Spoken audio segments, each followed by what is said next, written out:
fellow by the name of Richard Mazzella. He was in a camp that was further down the road, about 3 miles, and he asked me, Minister Steve, I'm too far away from town to walk every day for my needs and necessities.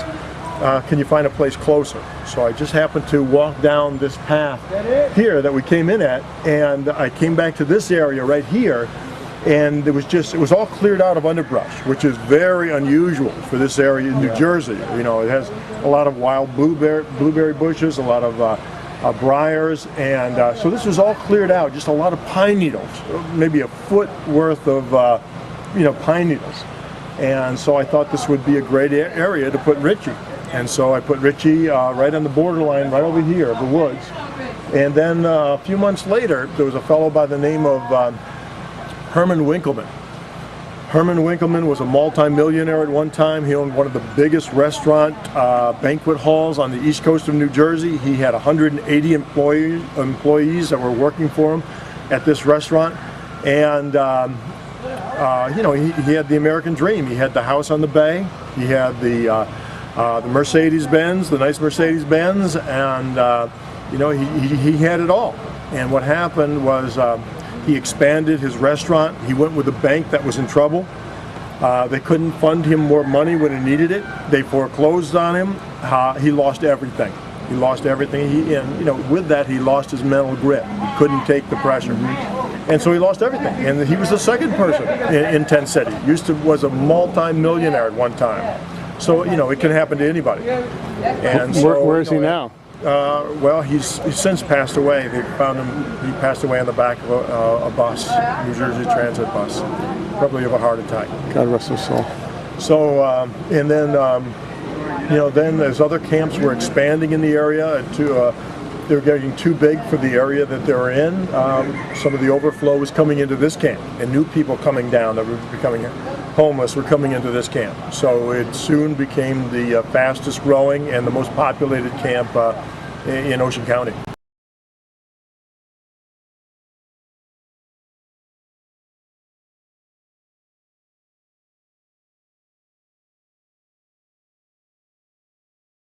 Some more tents over here. A chimney. There's all the wood.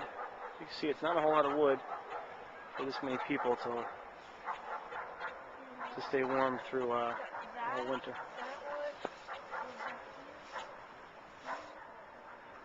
Looks like we got some more people coming with some donations. Going down the path, just walking in. That's great. Got some water bottles here. Water is something very important to have, because if you don't have enough water, you can't live very long. And there's a Christmas tree. Glad they still have Christmas trees. If they need, just let us know. Okay, great. You can give this one a shot. You got to not in the middle of that one, Jacob. Good luck. Ooh, almost had it. Almost had it. Wait till Steve's out of the way, bud.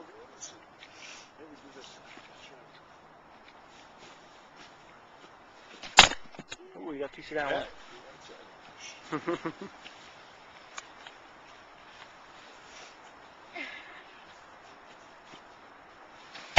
Ooh, you're nice. Good. Yeah, hey, we're gonna. Hey. So that's a community shelter there. That's where the wood burning stove is. That's where everybody hangs out. There's about, 4 or 5 people in there when we were in there? What'd you say? Like 6 probably. Men, women, different ages. What'd you say? Yeah. How old? Probably like 2 women, 4 men probably. Yeah. Around that. An older lady in there. 7 people. How old is that one lady in there? She looked pretty old, right? Yeah.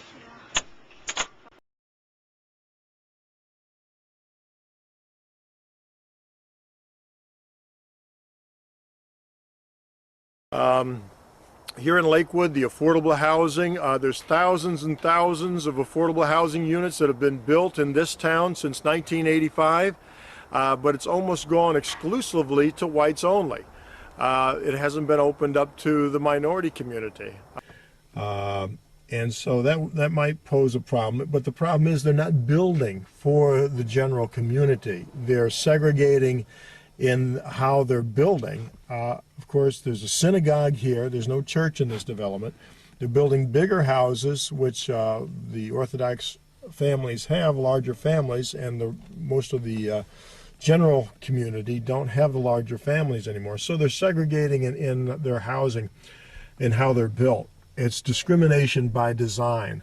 They're designing their developments in a way that causes other people not to want to move in or can't move in because of the structure and how they're made. Each of these apartments have 2 stoves and 2 sinks in every kitchen. And again, that's gearing toward the Orthodox community and their kosher beliefs. And it's not gearing toward the general community who don't need 2 stoves and 2 sinks. Anti-Muslim, anti-Hindu, anti-Christian statement here by this development.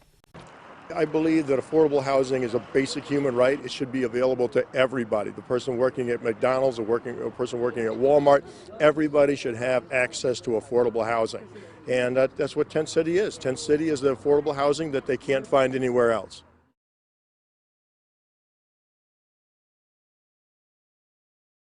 There is a governmental responsibility here. This is not like 2 property owners, 2 neighbors in a property line dispute. There's more involved here. To what extent the township has responsibility here, and to what extent the county has responsibility is a question I'm not prepared to answer. I don't know that anybody is this morning. But there is a governmental responsibility here to care for the poor. There are people of compassion within our society that want to see everybody eased of any burden that can be eased. I believe there is a famine in the land today. There's a famine of justice. There's a famine of mercy and a famine of compassion. There is a definite perception that because the power essentially, whether it's in the schools, whether it's in the township, that in every segment of the society, the most important decisions are being made by this majority group. And of course, they need to look out for their own people, but not at the expense of the others, because this is not just their community. We have an opportunity over here to really become a role model, that it is so easy to do. The poor are really not looking for too much. They just need to be recognized. It is possible to do it, but the political will is missing, not just in the township, but also in the county. And you can get some food. We have showers and stuff like that. We got, even though maybe we don't got, but we have to get donators, little problems with the township. It's quite the camp out, And that's probably true. But this is public. But it's gonna get better, I believe. But I need a job. I'll work, I'll do anything. Not anything. I understand. But anything. Job. Yes. They said they had a big sign saying help wanted. I went in there, they seen I was black, and they said we don't have no jobs. And there was a sign on the door? Yes, in the window. Help wanted. Big old sign. And I went in there, they wouldn't even let me fill out an application. When I went for assistance, they said, well, there's nothing they can do. They'll send me to a motel. I'll stay there for maybe 2 or 3 months, and after that, I'll have to be on my own again. So there's no help really available. They send you the same places all the time to wind up back at homeless again. No programs set up here, especially in Lakewood, as far as housing, for the homeless. They have no shelters or anything for the homeless or anything like that. There's no other kind of assistance available? No other kinds of assistance available.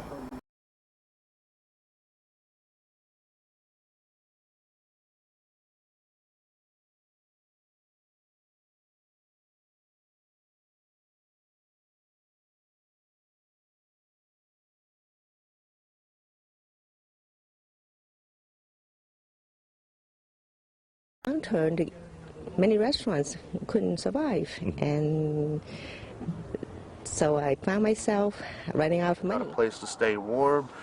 I got a place that I can take a shower. The basic necessity things, and I feel comfortable here. And it's hard to manage sometimes.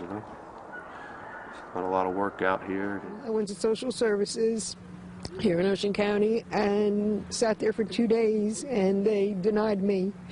And I asked the supervisor there, what do I do now? Because I have no place to go. She shrugged her shoulders and turned around and said, well, what's your mailing address? I said, I don't have one.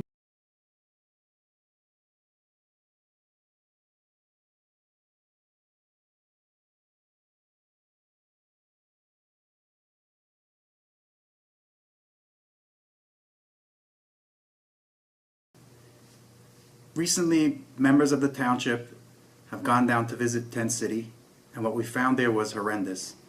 People living in Tent City are living in subhuman conditions, and we were shocked at what we found. I won't go into detail about everything that's going on there, but what I will say is, as compassionate people, we have decided that we're going to try to place as many people as we can as soon as possible. We're looking into many different options so that we can offer the residents of Tent City a place to go. We hope that this campaign will be successful. I can't guarantee anything, but our hearts go out to the people living in Tent City, and we hope we can find better placement for them.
All right, yeah, I got to notify the church that I'm going to speak at tonight. All right. You have a number of... Yeah, I got to make a phone call. The church that I'm speaking at tonight.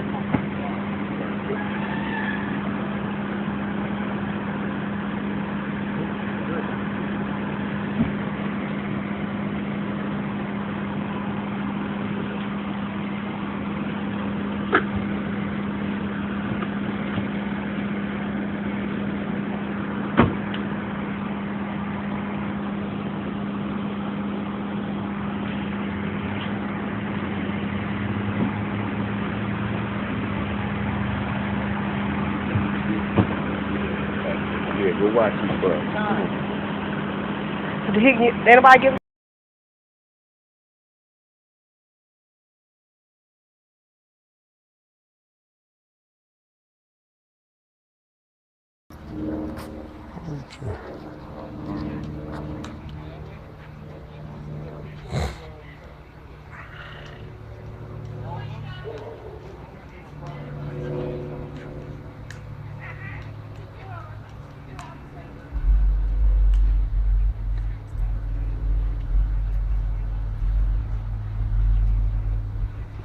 As you can see, we have 4 police cars here in the pathway in Tent City. What's going on here is that the officers are down here kicking out people to the street.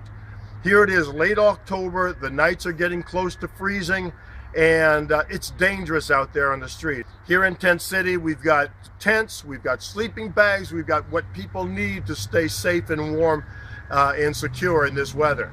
That's what Tent City is for. We have no shelter in this area in Ocean County, and that's why Tent City is here. We need a place for people to stay.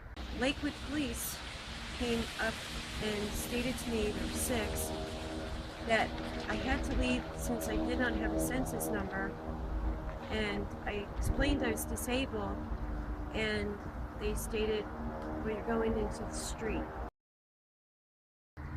I don't know about you, but this is not the America that I want to live in.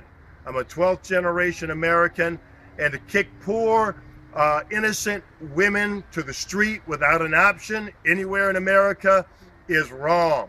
This is an American who deserves dignity.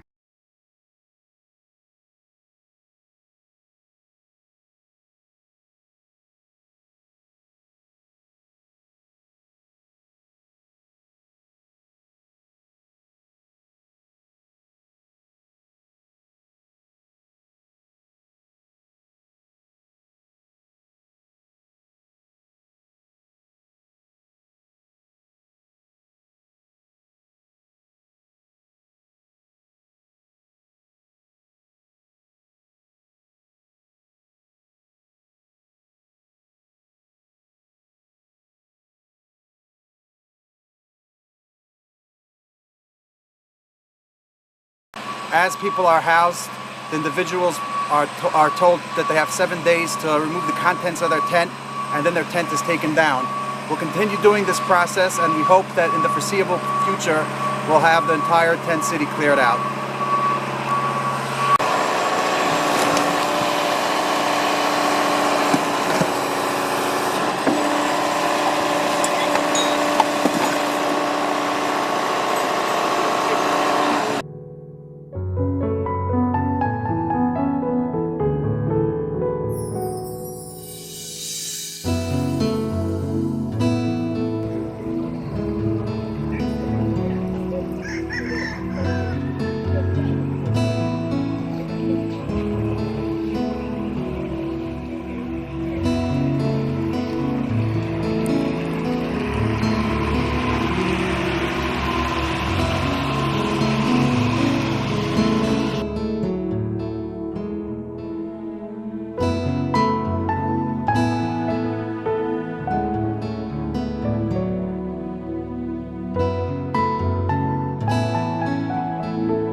Hi, I'm Steve. Hi, I'm Matt. And today, in the winter of 2014, the Lakewood government has sent bulldozers in to start ripping up unoccupied tents. They have created 2 marking systems. The tents that are coming down today are being marked with an X, and they are being ripped up with a bulldozer so everyone can see. And the tents of undocumented homeless like Matt are being marked with an X1 and are being scheduled to be demolished, we believe, sometime next week. And so here Matt is, with many others, faced with the prospect that although they have a place to stay tonight and the next few days, that next week the bulldozers could be coming and ripping up their tents, and they'll be back on the street or be back in a state of confusion and have no place to go. So I would just like to ask Matt his feelings on the situation. I came here originally because it was very hard to find a shelter to get into. The welfare in my county wasn't really interested in helping me. You have to go through a long process, and the term emergency housing apparently takes about a month for you to get access to. So I came here with the intention of looking for a shelter in the meantime, and hopefully in a few weeks after being here, I could find a permanent place to live. It's a weird situation. I mean, as you know, I was hoping, like I said, to have maybe a month or 2 here to give me some time to find what my next step would be. But this has come much sooner than I thought. I think it's come sooner than a lot of people thought. Right. So yeah, it just puts more of a sense of urgency into my next steps, pretty much. Just worst case scenario, say tomorrow the bulldozers come back and the police come back. Mm-hmm. The police say, "You got to leave. We got to watch you leave. You got to go somewhere." Mm-hmm. What do you think your next step would be without any notice? A buddy of mine has been trying to call as many shelters as possible. I have a phone right now, but limited minutes on it. So I guess I would call every single one I could. If that did not work out, see if I could stay at any friend's houses for even a night. And again, if not, probably a similar situation. I'd camp in the woods just to see how to survive in the woods for a bit. Go without help. Yeah, definitely.